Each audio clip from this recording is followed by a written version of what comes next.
Well, good morning to you or good afternoon, depending upon where you are watching from. Welcome to this edition of SGR AFI's Wednesday webinars. I'm Mike Mowery, the President of Leadership Development for SGR, along with my good friend and colleague Halson Lay from AFI, our resident futurist. And we are so glad that you're here, you're joining us. And as we're getting everybody in, just take a moment, if you will, and use the chat box to say hello and tell us where you are watching from. And as you're doing that, I want to get right at it and introduce our special guest today. And this is Frank Miner, who, as a career, was a pilot for the U.S. Marine Corps, and then upon retiring from there, became a Southwest Airline pilot and just recently retired from being a pilot. And we got to know each other because I was in the window seat of a Southwest Airline flight to Nashville, nobody in the middle seat. We are just about to take off. And then Frank sat down. He had his Southwest Airline pilot uniform on, and I figured out right away that this was a man I needed to get to know. And we began to chat, found out about his career, and visited, and so exchanged cards. And I asked him through email, would you come on to one of our webinars and talk to us about leadership?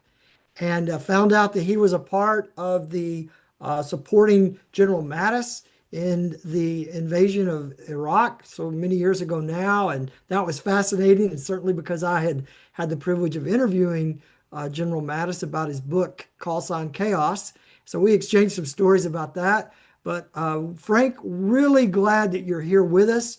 Thank you so much for taking time. And we really have an audience of men and women that work in local government. Some are elected officials, some are employees. And we just really want to kind of pick your brain, Halson and I do, for a few minutes about leadership lessons from a career of flying. So welcome. Good. Thank you, Mike. Wow, what an honor. I appreciate that introduction. I'm looking forward to talking with y'all. Well, there's nobody that are considered in my book more of an example of servant leaders than those that have served in our armed forces. But probably just under that would be men and women that work in local government. So I'm honored that you get a chance to share with them and they with you. And so we're just going to kind of have a conversation and, think about for a minute. There's kind of a distinction, and it's probably there's some of both, but there's a command side of leadership, there's the collaboration side of leadership. And I think in the Marines, we kind of see it as more command, although I'm not saying there's not collaboration. Southwest Airlines certainly has the image and the reputation of being very collaborative. But talk about that from your career, your experience, and how has your definition of authority changed over the years? Well, when I think about that, Mike, I think of that being kind of environment dependent. Okay. I've been in numerous commands where we had the ultimate commander in a squadron, whether it be a group or a wing. And then I've also served on a couple of staffs, where we still are in a command, but you're in there as a staff officer. Okay. So you're in there advising and collaborating with the other staff, and advising the boss on pretty much, what course of action we should be taking and what direction we're going to be going. When I think about, applying now what I learned in that time into the airline industry, typically we'll go out with a crew of 5 or 6. Okay. Mhm. But then again, I'll also be dealing with at least another 5 or 6 folks prior to a flight, whether it be a gate agent, working with my dispatcher back in Dallas, maintenance guys, and so forth. And so, prior to getting that aircraft off the ground, it is all collaboration. Okay. Mhm. And, we have a very defined amount of how we define authority and whose authority applies to whether that aircraft can get off safely. I mean, ultimately, it's the captain's call as to whether that airplane pushes back from the gate, and he or she's got to be convinced 100% that it Hmm. is going to be a safe aircraft. Um, but I found that when you're in that environment, it is so important to make sure that everyone is understanding kind of what the big picture is and where we are. Being able to, we have a really nice instant messaging system where we literally get on our iPads and we can talk with dispatch and we can talk with the gate agent. We can talk with the flight attendant who's literally 5 feet behind me. And we can kind of, again, collaborate everything going on that's affecting, how we're going to be, successful with our pushback. And then if anything throws a wrench in it, we can stop. And then that's, depending on the situation. And there've been, gosh, half a dozen times where we've stopped the cycle right there because it was a matter of safety, or it was a matter of making sure we had, the customer service thing cinched down correctly if we had a problem in the back or an issue. So, And I'm kind of thinking of that for I throw this to House, and you have to take questions or even the input from somebody that is lower rank and so forth. You can't just say, "Well, I'm the captain. I know." That puts everybody in jeopardy if you're not listening to the team around you, even though you may be the leader of that team. right. You're exactly right. And when you're on the ground like that, you pretty much are viewing everybody. I would say as pretty much as an equal. You've got a Uh-huh. maintenance issue, and then you've got a maintainer comes up into that cockpit. I mean, he has a commanding presence and authority because he has the knowledge it's going to, repair that aircraft or do whatever it's going to take to safely, get it corrected and get it mechanically running again. And so it is just all team, Hmm. and even in the air until something possibly goes wrong. And then that's where the authority piece in the airline industry really begins to kind of kick in and take definition. We say sometimes, this is a quote from Max Dupree's, one of his books, that you have to abandon yourself to the strength of others. Mm-hmm. And so, as a leader, you're not stronger by ignoring the input of somebody else. You're actually weaker when Right. when you don't let them have the full influence that they should have. So, yeah. All right, Halson. I know you've been sitting over there quiet, ready to jump in and I'm locked jump in. in there. Yeah, yeah. That's you sounds like a great place to work and the level of collaboration. Yeah. I was curious, in general, Mattis's book, he talks about the OODA loop, Mm-hmm. observe, orient, decide, act. Um, and I was thinking about how aviation requires making split-second decisions with incomplete information. And I was curious if there was kind of a moment in your career where, you were really grateful that you had some training that took over during an emergency, or maybe even just something you've learned over time that helped you move to action during an emergency. Well, yes, there were a few times. The the training is absolutely so important because that right there is when all else has failed and people are in a panic mode. When the human being goes into panic mode, they immediately revert back to what they know, and that's it. I mean, it may be, and in the airline industry, we've got a handful of things that can happen that require immediate attention. Okay, the first one that comes to mind is not that you've lost your engines, but you've lost your pressurization. I mean, you're up there breathing air that's in the cabin, and when you get a hole in the cabin and you get what they call a rapid decompression, that is an emergency that requires immediate um, reliance on your training. And if you're fumbling around looking for it before you know it, you're hypoxic and you're passed out and you're useless now.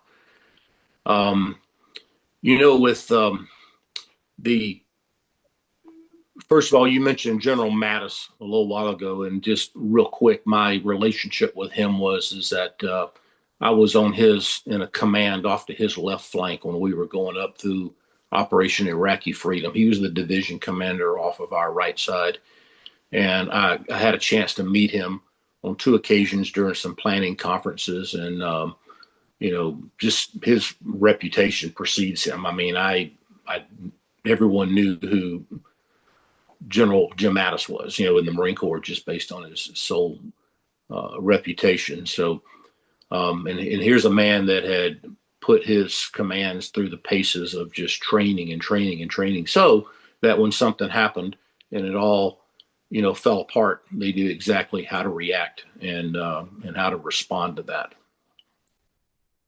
situation. So when you mentioned that, Frank, were there some that in the Marine Corps who were known for more training? I mean, obviously there's a standard, there's a bottom line standard, but Right. was General Mattis somebody and others that said, "Oh yeah, but we're going to go over and above that level of training"? And what kind of difference did that make? Well, my understanding is that he was. I never served directly under him in that regard, so I don't really know exactly what his techniques and tactics were of exactly when it came down to the training. I do know that when he addressed all of us, I was in an aviation planning cell when I first met him. There were probably 150 of us in this room out in California, knowing that we were probably going to get the call to go to Iraq. And General Mattis was the division commander, the ground commander. And, he and the wing commander were very good friends. He just happened to wandered over to the beginning of that conference and observed and watched, and then he addressed everybody and kind of gave his what we call commander's intent. Okay, Mhm. and so that cleared didn't really clear. We kind of knew what to expect from him, but just hearing exactly what his intention was and how fast he planned on moving and how quickly he was going to go. Um, it told me that he was going to have his division ready to go, and I do think that everybody had to fall back on their training because they went nonstop. I mean, it was some serious speed and swiftness and sleep deprivation, and I just I was amazed at how well they Mhm. were able to sustain that. Now, how did they train to that? I really don't know. I just know that the infantry are notorious for just not sleeping. They don't sleep. I don't know. And I mean, and yet in the air wing, we know all about crew rest because a lot of that has been written in Mhm. blood. Yeah, yeah. Well, flip it over and move from training and talk about after action reviews. So this is something we do in public safety, but really comes originally from the military, where you really have kind of a no holds barred, genuine conversation about what went well, what went wrong, what did you learn. What have you seen about that you think could work in other settings, like in local government besides public safety? And how do you do that without fracturing the emotions so badly that now the team feels like, oh, I wish I wasn't even here? That debrief or that hot wash meeting that you have right after something is so very important. We would spend an hour and a half in a brief. We'd go fly a mission, and then we would spend two or three, almost double that time from the briefing and the debrief, just tearing it apart. And in a lot of places, we affectionately called the debrief the murder board. Okay, we would just take the gloves off. And to me, the commander, the manager, whoever's in charge, I believe, honestly, truly sets that tone. They're the ones that are going to decide and present how vulnerable they want to be to allow people to be very honest and very critical, and I mean critical in a good way, to give a bring in a good debrief, whether it was something that we did right or something that we did wrong. I truly believe that. I know that in all of my new first officers that I would fly with at Southwest Airlines, we do what we call a captain brief, and it's the first day before the first leg, and we just kind of review kind of where we're coming from, and we're going to get to know each other over a 3 or 4 day period. but I'm trying to set a tone by letting them know how important it is that if you can say anything you want to me, that I hope that I'm not going to be so thin skinned that I will not take offense to it. And I knew a lot of captains that did take offense to stuff, and I knew a lot of colonels and senior officers who seemed to be somewhat offended if they didn't like what they heard. However, I did give them, and part of that briefing was to say, hey, I'm a big fan of debriefing. Okay. Hmm. So if we fly a leg from Dallas out to San Diego and something doesn't go right on anywhere along this trip, okay, when we get finished and on the ground and we've run that parking checklist, let's talk about it. Okay. Feel free to bring something up. And I said, I may have something I want to talk about. And so you've immediately, kind of opened that up. And you're talking about big generation gaps too. I'm flying with young men and women who are in their like upper 20s and early 30s. I mean, I'm 64 right now, so leading up to that, and I mean we're having fun laughing about the generation gap. But you really takes, I think, some special conversation and technique in order to open that up. I specifically remember we were debriefing a rehearsal down in it was down off the coast of Haiti, and I remember that in this particular command I was in, that openness to bring things up was not as good as it should be. Okay. And I remember that, we're up there being led by someone who's kind of going through the debrief, and you could just sense everybody's got things they want to say, but the command climate did not allow that. Okay. And I remember how uncomfortable it was. And then one of my best friends, who had a phenomenal reputation, just spoke up and just kind of raised the flag right there and just said, time out. We need to talk about this. What happened here was wrong. This was not good at all. And we need to discuss this. And I remember the guy, the leader leading the debrief, just kind of paused and looked at him and cocked his head out of disbelief that anybody would even challenge him. But gosh, I had so much respect and admiration. And after the debrief, everybody's privately walking up and patting him on the back Hmm. because he had the character to go ahead and bring up and say something. But I think it all starts at the very top in the debrief, after something's happened, and you have to go through with it. You cannot just ignore the debrief. Once something is going on, you've got to come back and get your lessons learned out of that through your after action. That's so true. This is not the same level, but I can remember, being the sports nut that I am, realizing that in football, basketball, any sport, Mm-hmm. after the game, we watch film. Watch films, right? And I've been in some of those film sessions as a player and as a coach where you're like, you don't feel too good about it, right? Because like they're like, okay, let's see if he gets it right this time. Nope, didn't, and you read it. But you learn from it. Right. And I remember coming to the point where realizing we don't do that enough in leadership, where we Mm-hmm. look back at stuff and we really analyze and better. The after action review gives us the chance to in public safety in the military, but we really need to do that in other contexts too, I think, as leaders, because that's how you get better. And the leader has to, as you said, create the climate where it's open to talk about and say, this was good, this wasn't good, and not take it personal. Right. And I found that when I wanted to debrief something, I immediately, just technique wise, I would kind of, throw myself on the cross there and say, look, I want to kind of air out what I did wrong. And I want to air Mhm. out what I should have done, what I probably could have done better. Um, we do that after every simulator event. We get everybody out of the simulator, and the instructor just says, "Okay, let's debrief this," and he looks at both of us, and then Mhm. we debrief things. They may have had notes that they're going to write down and talk about, but it's a constructive debrief. And Yeah. but I think starting off, by the leader first kind of breaking the ice there, it's important to do that to get some conversation going.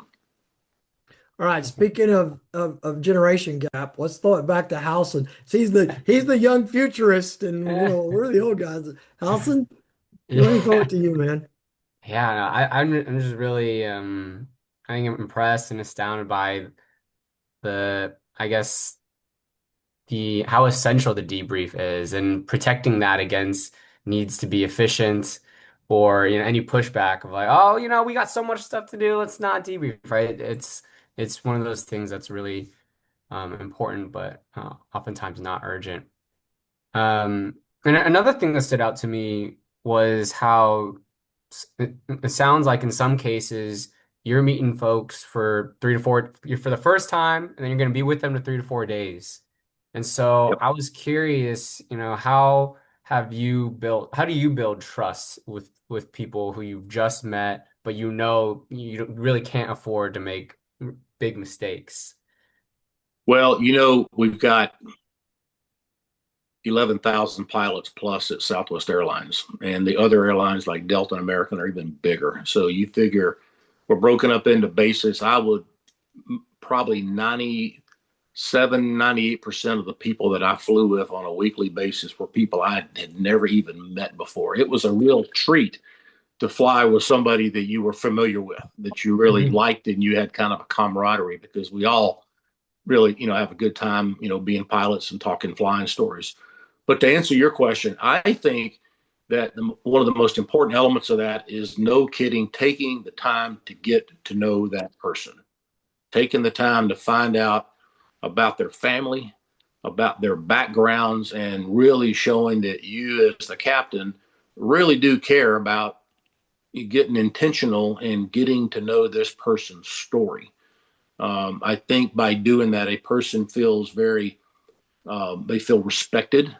They feel drawn in, it's just this person sitting over here next to me wants to get to know me. Okay, and I've had when I was 45 years old when I started flying at Southwest. So some of the older guys on the back, they're really what to my left were not. There was not much of a age gap, but some of those folks were just not talkers. They just would do their standard brief, and then we wouldn't say much at all, which drove me nuts because I like to be relational and have conversation.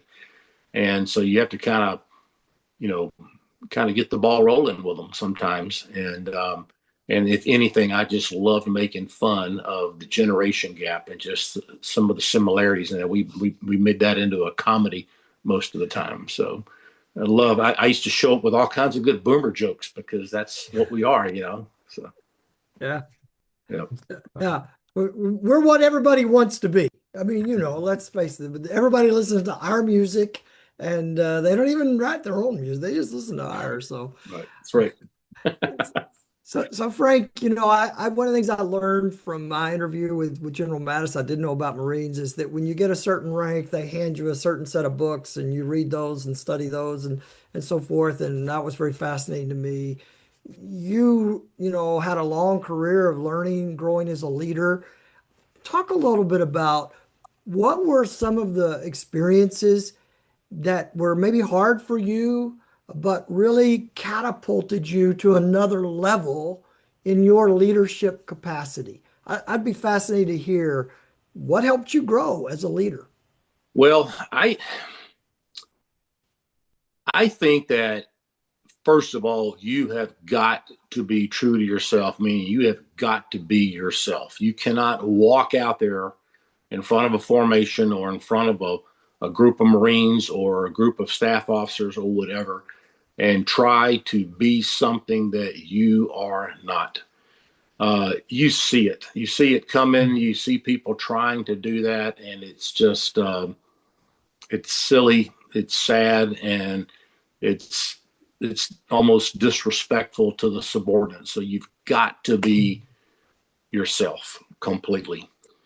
Um, we teach our kids about peer pressure when they're young and in the playground. And gosh, people just don't realize that peer pressure exists all the way through your entire life, especially when you're dealing with situations where he said, she said, or you've got another work group or another member of your crew or something that is going on, and you've got a situation going on that requires maybe somebody get off the flight due to a family issue, or maybe you've got a maintenance officer or a maintainer who's come up and is showing you that what he has accomplished is the right thing and that you're ready to go.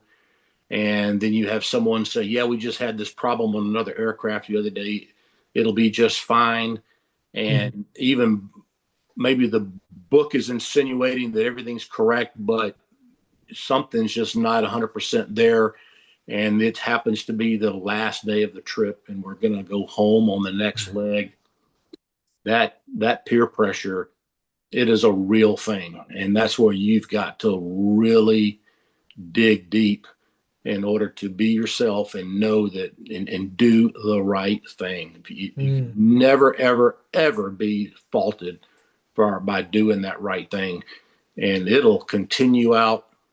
I mean, since I've retired, I can't really say I've really been faced with any peer pressure, except maybe from my wife to want to go spend some more money or something. But it just, no, but seriously, it is a real thing, and you've got to be able to stand up and be true to yourself and be yourself. You touch on two things to me that are really important. One is I always look for this like you can learn from a mentor or a teacher, but are you comfortable enough in your own skin to be yourself instead of trying to just emulate the mentor? Right, Because if you're just trying to copy somebody else, that's showing that you're too insecure to be yourself. And so right. you want to learn from mentors, but not try to be your mentor. Exactly. But speaking of mentors, though, that you bring up a good point. I should have brought up a minute ago. This has been very helpful for me.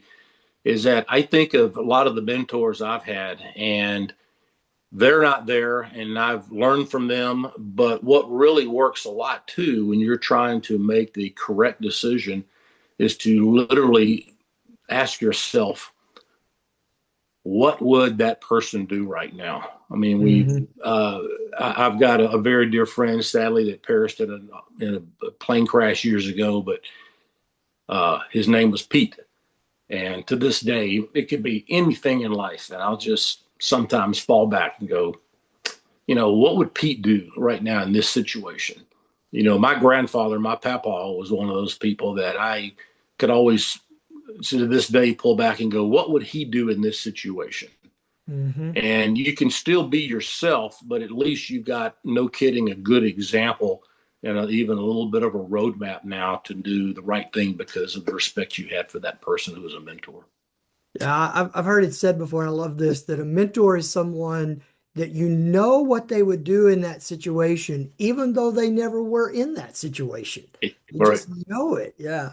And so that's really big. The Yeah. other thing though that you touched on was so important, I think, is as a leader, can you make the hard decision that's the right decision, even if it's not the popular decision? That's really crucial for leaders to develop. It is. It really is. It's not a popularity contest being Oh, a leader. No. yeah. All right, Allison, back to you, man. This is great. This is a great conversation. Yeah, some things that are, when it comes to kind of uncertainty, right? And especially when things are always changing and high stakes, I like to think it sounds like you have like kind of this mental checklist of kind of items that you reflect on, think about, whether it be a new project or something that's happening right in the now.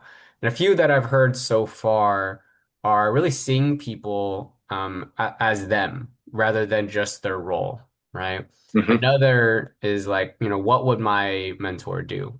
Right? What would my mentor do in this situation? Is there anything else that comes to mind for, really succeeding, thriving in uncertain environment or new project that's been really helpful for you in your career?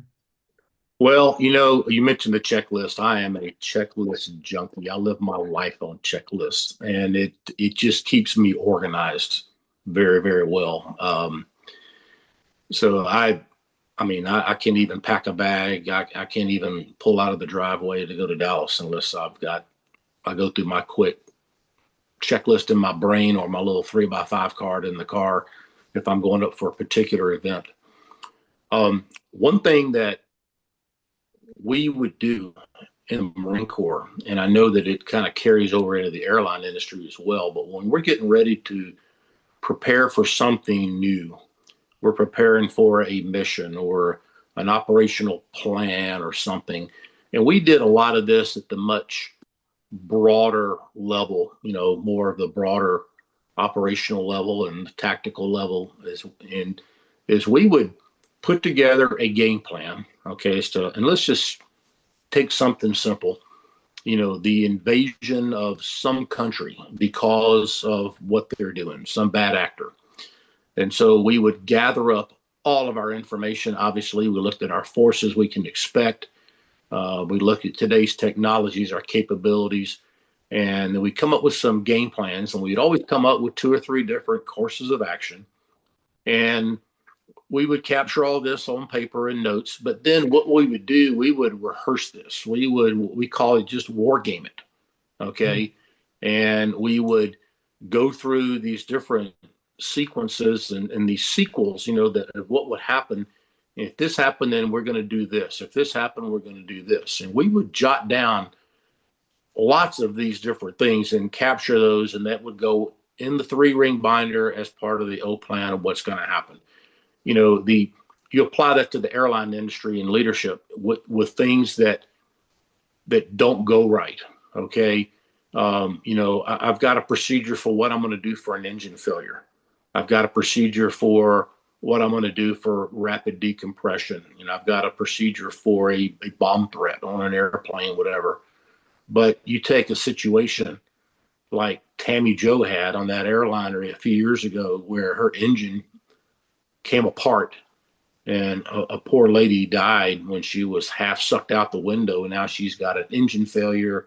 She's got rapid decompression. She's got all kinds of hydraulic issues, electrical issues, just multiple things happening where she is having to prioritize everything going on. And then the priority keeps changing. Mm. But at least and what the airline industry has is that we've got a logical progression of the way we're taught to think as to how we prioritize what needs to happen next. And Mhm. that that changes. I mean, we have a very defined and role play that we do, or not role play, but what roles that we have. For example, as soon as something goes on, I'm either going to give the aircraft to my first officer to fly it, depending on the situation, and then I'm going to give him the communications with air traffic control, and then I'm going to take the time to pull out the quick reaction handbook, and I'm going to go through and work the problem myself because I feel like I'm best equipped to do that. Whereas if we've got a controllability problem or something else, I feel like it may be better. I take the jet from him or her, and then I take the communications and let them run it. But having planned it out and having rehearsed it a few times, okay, and thought about that course of action and kind of war gaming it out, which we obviously that's a form of doing that in the simulator because we go through everything Mhm. in the simulator just about every year. But I would think in the business world is taking a look at things, or even in a looking at in a government situation where you've got the possibility of bad things happening, and you've got crises that are coming up, to at least try to capture those and go down and spend the time going through procedures and how you're going to do it. And I recommend you do it offsite. You take everybody offsite so there's no distractions, no emails, the whole bit, and you go through these and you learn how you're going to handle things, and then you war game it out. You come up with some scenarios, and then you debrief the heck out of it. Yeah, All right. I think many of our cities that are hosting or connected to cities that are hosting World Cup events. In the public safety arena, they're doing that as well as other areas because it's so crucial for sure.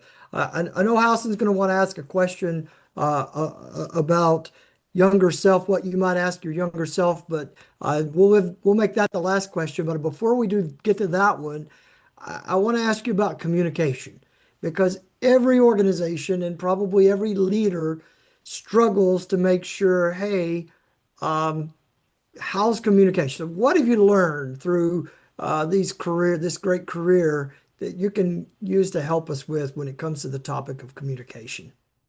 Very simple. It's got to be very clear and it needs to be very, very concise. Mm. And starting at the very top, I mentioned earlier about General Mattis, he laid out his commander's intent. And so you take somebody in a government environment or in a business environment, and if everybody working for that boss knows what their intentions are, in other words, if he is out of the or she are out of the picture and not present, what do we need to do next in order to keep the battle going and continue making decisions in their absence? We know what their intention is. And then back to that thing about being concise and very clear, I cannot stress that enough. I know that it the communications that we had in the airline industry was very, very standardized. It's very standard with how we talk to air traffic controllers. It was Hmm. very standardized with how we talk to flight attendants over the intercom system. Very standardized with how we talk to the passengers over the public announcement, thing. And there's a reason for that. And then obviously when you're working with your partner up in the cockpit there, especially working with a challenging environment, how important it is to be very standardized and very clear and concise. I mean, that's kind of a simple answer, but that's the way I view it when it comes to communication. Yeah, well, that's super. That's super. Okay, Halston, I'm gonna throw it to you for a last question. Man, yeah, I love how all this is really just interconnecting, right? From the debriefs to the wargaming. Wargaming really changes and prepares us for uncertainties and really changes how we show up as leaders. And then having that flow back into communication, making that as clean and easy. And then back to the debrief.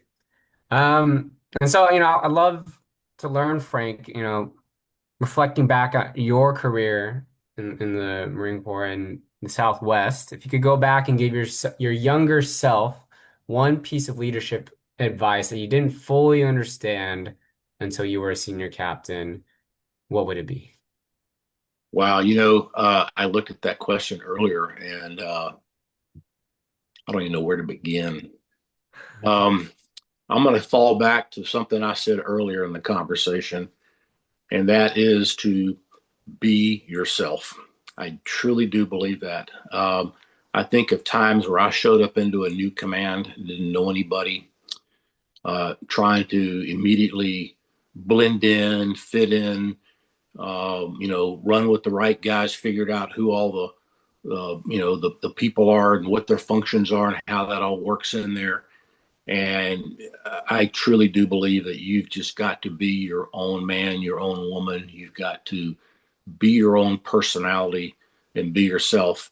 I think that right there um, is a piece of your character you have got to have. Okay, and then one other thing just comes to mind that I remembered is that what you see and what you hear is not always reality. Mm. There is, my father used to always say, believe half of what you see and nothing of what you hear. And I never understood that until I think I became a husband, okay, and a father. And if you think back about it, there is just so many other sides to a true story, and make sure you've got your facts straight and they are factual before you decide to render an opinion or a decision on something, depending on the situation. But that is important to have your facts down before you make that decision and form that opinion. Yeah. So Well, Frank, great stuff, man. This conversation's been so good, so rich, and I want to share a question that came in. Do you have any favorite leadership books? Any favorite books you like to read you recommend for us? man, let me think here. I really enjoy. I've read some books. I can't think of titles right now. Civil War leadership. It doesn't matter if it was the Union or the Confederate side. Didn't really matter. Um, Again, book titles just I can't. It doesn't. Nothing comes to mind right now. Um, there is a there's a book that I've really enjoyed reading, and it was a biography, almost an autobiography by a Lieutenant Colonel Allen West, Hmm. who happens to be a very good friend of mine, and he's a Dallas resident up there. He's written a couple of books, very, very insightful Hmm. books. Now there's a lot of politics in there. We'll leave it at that. But it's just I've really enjoyed. He's got some really good leadership examples and leadership challenges that he faced when he was a battery commander, in the Hmm. Army and in artillery and missiles. Yeah. I don't know who said this first, but a leader with humility can learn from almost anybody. Right. And Right. I think that's really important. And hey, I just want to thank you again, Frank. This has been a great help. And, we really appreciate and want to honor your service to our country as a Marine pilot, but also service to our country as a pilot for Southwest Airlines. Keeps business moving, helps so many of us. And I just appreciate you taking time to talk to us, in the local government level, because these are men and women that do, and sometimes a thankless job. And Mhm. yet we all depend upon their sacrifices and their ingenuity and their expertise to make life a whole lot easier for ourselves. So you've contributed to their development, and I really appreciate it. Well, good. Thank you. It's my pleasure. I enjoyed this. Good, good, and all the best to you. And we really appreciate those of you that have joined us today. Hope that you have had an enjoyable experience. Thank you, Allison, of course, always for being with us, and Lisa Shook in the background, making sure everything works right. Hope you have a great rest of the week. Take care of yourself, and we'll see you down the road. Thank you. Sure.